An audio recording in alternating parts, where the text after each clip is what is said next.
काई कबीला इस वक्त एक ऐसी कशमकश में फंसा है जहां बात सिर्फ जीत या हार की नहीं बल्कि वजूद और बका की है। आज हम इस कहानी की गहराई में उतरेंगे जहां एक छोटी सी गलती पूरी नस्ल को मिटा सकती है। आइए इस सफर में देखते हैं कि जब सदियों पुरानी रिवायत और वक्त की संगीन मजबूरी आपस में टकराती हैं तो नतीजा कितना खौफनाक हो सकता है। क्या कभी किसी ने सोचा था कि रहम का एक छोटा सा फैसला किसी कबीले की तबाही का सबब बन सकता है? ये एक सवाल इन तमाम वाकयात के लिए एक प्रेशर कुकर का काम करता है। आमतौर पर जब कोई किसी की जान बचाता है तो नतीजे में सुकून मिलता है, ठीक, मगर यहाँ इस एक रहमदिली ने इन्हें मौत के बिल्कुल मुहाने पर ला खड़ा किया है। फिर आती है ये खौफनाक धमकी। टाइटस, जो एक टेम्पलर नाइट है, उसका ये वादा सिर्फ दुश्मनी नहीं है, ये एक आग है। उसके भाई की मौत ने उसे एक ऐसे जुनून में मुब्तला कर दिया है जो अब पूरे कबीले को जलाकर राख कर देना चाहता है। जरा तसव्वुर करें, जब एक इंतहाई ताकतवर दुश्मन अपनी पूरी जिंदगी सिर्फ आपको मिटाने के लिए वक्फ कर दे तो बका की उम्मीद वैसे ही खत्म होने लगती है। पहला हिस्सा, कई कबीले का बुहरान। तलवारें निकालने से पहले उस बुनियादी खतरे को समझना जरूरी है जो इस कबीले को अंदर और बाहर दोनों तरफ से खा रहा है। अहले कबीला इस वक्त जिस अजाब में है वो लफ्जों से बाहर है। चारों तरफ सिर्फ भूख का राज है। चरवाहों के पास घास का एक तिनका तक नहीं बचा। जानवर भूख से मर रहे हैं और दूध नहीं दे रहे।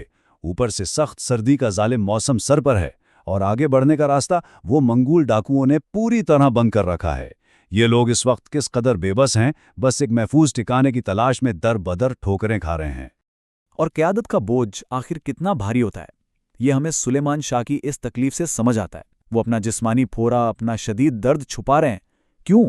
क्योंकि उन्हें अच्छी तरह पता है कि अगर इर्द गिर्द घूमते गिदारों ने उनकी ये कमजोरी देख ली तो वो आएंगे और कबीले को जिंदा नोच खाएंगे। अंदर से टूटने के बावजूद बाहर से चट्टान बने रहना ही असली क़यादत है। ये कबीला इस वक्त दो फाटों के दरमियान बुरी तरह पिस रहा है। एक तरफ अंदर का खौफ है, भूख है और सुलेमान शाह की क़यादत पर उठते हुए शक के सवाल हैं, और दूसरी तरफ मंगोल डाकू, इंतकाम में अंधे टेम्पलर नाइट्स और अजीम सेल्जुक एम्पायर के कमांडरों का मुसलसल दबाव। हर तरफ से एक ऐसी चक्की चल रही है जिसमें कई कबीला निचोड़ा जा रहा है। दूसरा हिस्सा, सियासी मुहर्रिक। आइए अब देखते हैं कि वो चिंगारी क्या थी जिसने अचानक इस बारूद के ढेर को आग लगाई। सिर्फ 24 घंटे अर्तरुल भूखे कबीले से एक आम शिकार पर निकलता है। तीसरे घंटे में वो सलीबियों के काफिले पर हमला करके कैदियों को आज़ाद करवाता है और छठे घंटे में सर न्यूमन और हालिमे को खेमे में ले आता है। और ठीक 24 घंटे बाद सेल्जुक कमांडर करातोईगर उनकी वापसी का मुतालबा कर रहा होता है।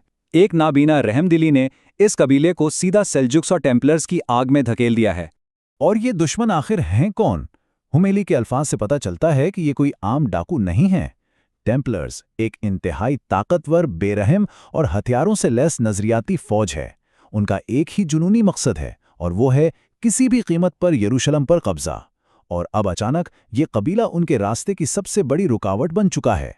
तीसरा हिस्सा, रिवायत और अमलियात पसंदी का टकराव। जब कमांडर कराटोईगर कैंप में आकर कैदियों को मांगता है तो कबीले के अंदर की कशमकश खुलकर बाहर आ जाती है। यहाँ सुलेमान शाह मट्टी पर एक वाज़े लकीर खींच देते हैं। वो ऐलान करते हैं कि मेहमानों की हिफाजत करना उनका कदीम फ़र्ज़ है। उनके मुताबिक जो शख्स अपनी रिवायत को भूल जाए वो कभी सुल्तान, सरदार या एक मर्द भी नहीं बन सकता। और ये फ़र्ज़ अजीम सेल्जुक एम्पायर के फरमानों पर भी भारी है।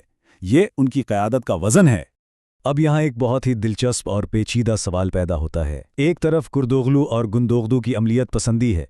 क्या अपने भूखे अवाम को बचाने के लिए इन अजनबियों को दुश्मन के हवाले कर देना चाहिए? दूसरी तरफ सुलेमान शाह की रिवायत है जहां इज्जत सबसे अजीम है और इसे कायम रखने के लिए अपने ही लोगों की तबाही का खतरा मोल लेना पड़ता है। फैसला जो भी हो, इसकी कीमत इंतहाई भारी है। सिर्फ 2 दिन। कमांडर करातोगार इन्हें सिर्फ 48 घंटे की मोहलत देता है। अगर इन 2 दिनों में कैदी उसके हवाले ना किए गए तो अजीम सेल्जुक फौज इस छोटे से कबीले का नामो निशान मिटा देगी। वक्त तेजी से गुजर रहा है और मौत इनके बिल्कुल करीब आ चुकी है। चौथा हिस्सा, हलब की चाल। भूख, बगावत और अस्करी हमले के इस खौफ के दरमियान कबीले को बचाओ के एक आखिरी रास्ते की शदीद ज़रूरत पेश आती है। गुंडोगो एक ज़बरदस्त अमली मानसूबा पेश करता है। एक तीर से 2 शिकार। पहला कदम ये कि अमीर अल अलीज़ के पास हलब में कासिद भेजा जाए। दूसरा ये कि कई कबीले के जंगजुओं की मदद पेश की जाए ताकि वो सलीबियों से लड़ सकें।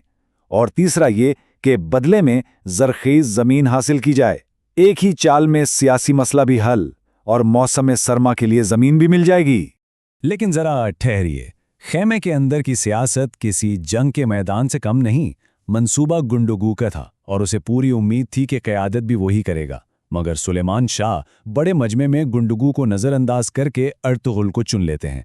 बाप के इस फैसले ने भाइयों के दरमियान काशीदगी को ऐसे इंतहा पर पहुंचा दिया है कि अब घर के अंदर का महाज बाहर के दुश्मनों से भी ज्यादा संगीन हो गया है। ये कबीला अपने पैरों पर कैसे खड़ा रहेगा? गुंदोदो का ये दर्द भरा सवाल एक आम इंसान की मुकम्मल मायूसी को जाहिर करता है। सोचिए, एक शख्स अपनी ही प्यारी रिवायात को कबीले की तबाही और मौत का सबब बनते देख रहा हो। बेबसी का इससे बड़ा अजाब और क्या हो सकता है? लेकिन फिर हाइमे खातून इस तबाहकुन सूरत हाल को एक बिल्कुल नए अंदाज में देखती हैं। उनके मुताबिक कुछ आग हर चीज़ जलाकर राख कर देती है और कुछ आग आटे को पकाकर रोटी बनाती है। वो इस बहरान को किसी सज़ा के तौर पर नहीं बल्कि आने वाले वक्त के लिए एक आजमाइश समझती हैं जो उन्हें आग में तपकर मज़ीद मजबूत बनाएगी। और इसी गहरे सवाल के साथ हम आज के इस कहानी को समेटते हैं।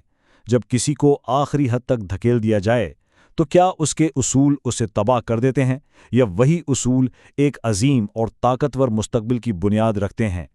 क्या अर्तुगरुल की इस एक नेकी की आग कबीले को राख करेगी या इन्हें एक अजीम सल्तनत अता करेगी?